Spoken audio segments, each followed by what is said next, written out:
बघा, आज जी घटना म्हणजे सांगणार आहे ती एका म्हाताऱ्या बाईची आहे. म्हाताऱ्याची स्टोरी आहे, म्हाताऱ्या बाईची 55 वर्षाच्या. तर ह्या 55 वर्षाच्या ज्या म्हातारी होती, हिचं लफडं चालू होतं ह्या म्हातारीचं. म्हणजे वयस्कर बाई होती, 55 वर्षाची, तरी बघा हिला किती मस्ती. आणि हिचा जो बॉयफ्रेंड होता तो 65 वर्षाचा होता, म्हातारा. आणि हिचं आणि त्या म्हाताऱ्याचं लफडं होतं. तर हिचा जो मुलगा होता, याचं नाव होतं सचिन राजगुरू, जो पुण्यामध्ये म्हणजे जॉबला होता कंपनीमध्ये. तो कधी तर गावाला जायचा वगैरे. पण काही दिवसापूर्वी तो असाच आता सुट्ट्या काढून गावाला गेलेला होता. हिंगोली गाव होतं त्यांचं. हिंगोलीमध्ये कुठंतरी खेडेगाव. तर सत्य घटना आहे. आणि नाही का, ही जी म्हातारी होती 55 वर्षाची, त्या 55 वर्षाच्या म्हातारीचं लफडं असल्यामुळं आणि तो त्या म्हातारा त्या 65 वर्षाचा म्हणजे रोज घरी यायचा तिच्या. रोज यांचा कार्यक्रम वगैरे रोज चालू असायचा. तर म्हातारा बघा, 55 वर्षाच्या 65 वर्षाचा यार, 65 वर्षाच्या म्हाताऱ्याचा कार्यक्रम हिच्यावर चालू असायचा. आणि मग आता मुलगा आला. मुलगा राहायला लागला घरी. मग हिला काही त्या म्हाताऱ्याचा सहवास भेटत नाही. म्हाताऱ्या येऊ शकत नव्हता, मुलगा असल्यामुळं. आणि मग ही जी व्हायला लागली अडचण, त्या म्हातारीला कशाला एवढी आग पाहिजे सांगा? 24 वर्षाचा मुलगा असताना. ठीक आहे, तुला करायचंय तर मुलगा वगैरे नसल्यावर किंवा नसल्यावर करू शकत होती ना. पण नाही. तो काही कायमचा राहिला आला नव्हता. पण म्हातारी किती बघा सर्किट. आणि जरा त्या पोराला कुणकुण लागली होती त्याच्या आईच्या लफड्याची, की हिचं एका गावातल्याच म्हाताऱ्याबरोबर लफडा आहे. आणि म्हणजे आलतं त्याला म्हणजे लक्षात. पण तो काय एवढा म्हणजे त्याला त्याच्या आईला काहीच बोलला नाही, काही बोललेला पण नव्हता.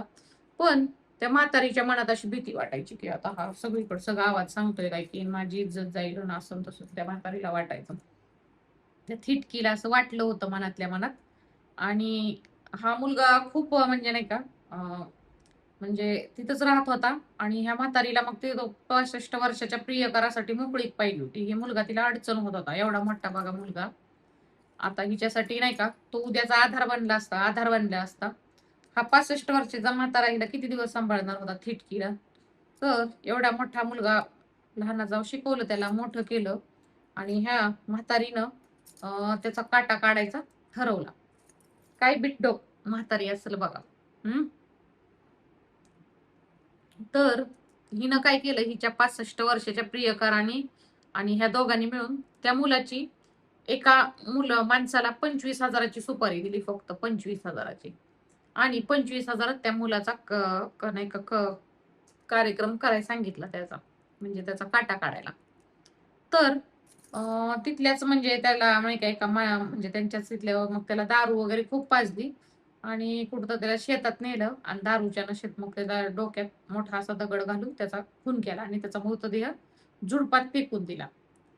आणि झुडपात फेकून दिल्यानंतर आणि मग मुलगा पसार झाला. पण तो मुलगा मृत्यू झाला वगैरे आणि मग झाला तर पोलीस चौकशी वगैरे असते. मृतदेह सापडल्यावर कसं काय पोस्टमॉर्टममध्ये तर निघालं खून झालेला त्याचा. पण जरा आई नाही का काहीच अशी दुःखी वाटत नव्हती, काही नव्हती. ही बाई एकदम अशी आनंद म्हणजे काहीच तिच्या चेहऱ्यावर दुःख नव्हतं. पोलिसांना जरा संशय आला. सो पोलिसांनी जरा तिच्यावर खाकी दाखवली, तिला जरा नाही का भीती दाखवली. मग ही म्हातारी चांगली पोपटावानी बोलायला लागली. मग हिनं सगळं सांगितलं, की असं-असं आम्ही तिघांनी मिळून कारस्थान करून असं-असं सुपारी दिली आणि असं केलं. आणि सो बघा, म्हणजे आई आईचं सुद्धा म्हणजे एवढ्या मोठ्या मुलाला मोठं करून किती नालायक बाई असेल बघा. म्हातारपणी सुद्धा भजन कीर्तन करायच्या वयात ह्या बाईनं काय केलं आणि आता हिला कुठंच माफी मिळणार नाही. स्वतःच्या मुलाला घेऊन बसली म्हाताऱ्यासाठी. एवढी हिला कशाला आग पाहिजे होती म्हातारपणी. बरं होती आग तर तो मुलगा गेल्यावर करत बसायचं होतं ना. परत तो जॉबला गेला असता, त्याचं लग्न झालं असतं. उद्या एकटीच होती ना हिनं. हिला कोण काय म्हणत होतं.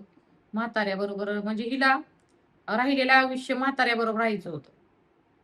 आणि तिला ते मुलगा आता म्हणणारच ना, मुलगा असल्यावर कसं वाटतंय ते म्हाताऱ्याबरोबर राहिल्यावर. बरोबर वाटतंय का? हं.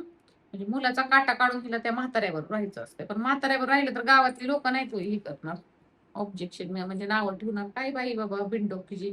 कुठं मेंदू गेला असेल हो असल्या बाईचा. मला तर असल्या बायांना लय मार वाटते बाबा, पागल यार, हे काहीच विचार करत नाही तो पुढचा मागचा. आता बसली जेलमध्ये जाऊन, हा